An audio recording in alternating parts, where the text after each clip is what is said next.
Welcome back to another fighting game tips for beginners. In the previous videos, we discussed movement in fighting games. Now we'll move on to one of the most important tactics, blocking.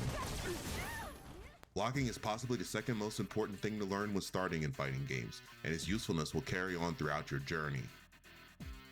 It is one tool added to the rock, paper, scissors aspect of fighting games, and is a primary way to negate or reduce damage taken. It can often open the opponent up for a counterattack after you block an unsafe string of attacks. In most fighting games, you block by holding the direction away from your opponent, which would be the D-pad, left if you're on the left side, or right if you're on the right side. Fighting games such as Mortal Kombat and Soul Calibur will have a button specifically for blocking.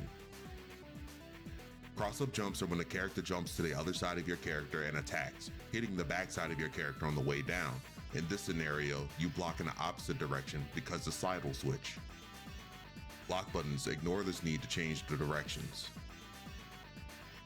There are typically universal rules to blocking, such as standing block works against high and mid attacks, but is ineffective against low attacks such as sweeps.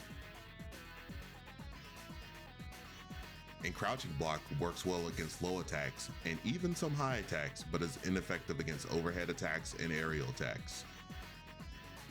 Blocking can help you in many situations, however there is one situation where it's completely ineffective.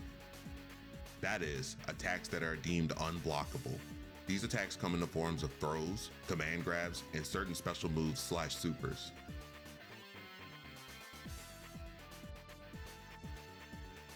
Fighting games with a guard gauge, mainly KOF games, also add a layer of depth to prevent turtling, or, in other words, only blocking attacks. So, there's such a thing as blocking too much. When the gauge depletes, say goodbye to your trusty turtle defense. Another reason why blocking is important is because some games have a stun gauge, which fills up the more consecutive hits you take.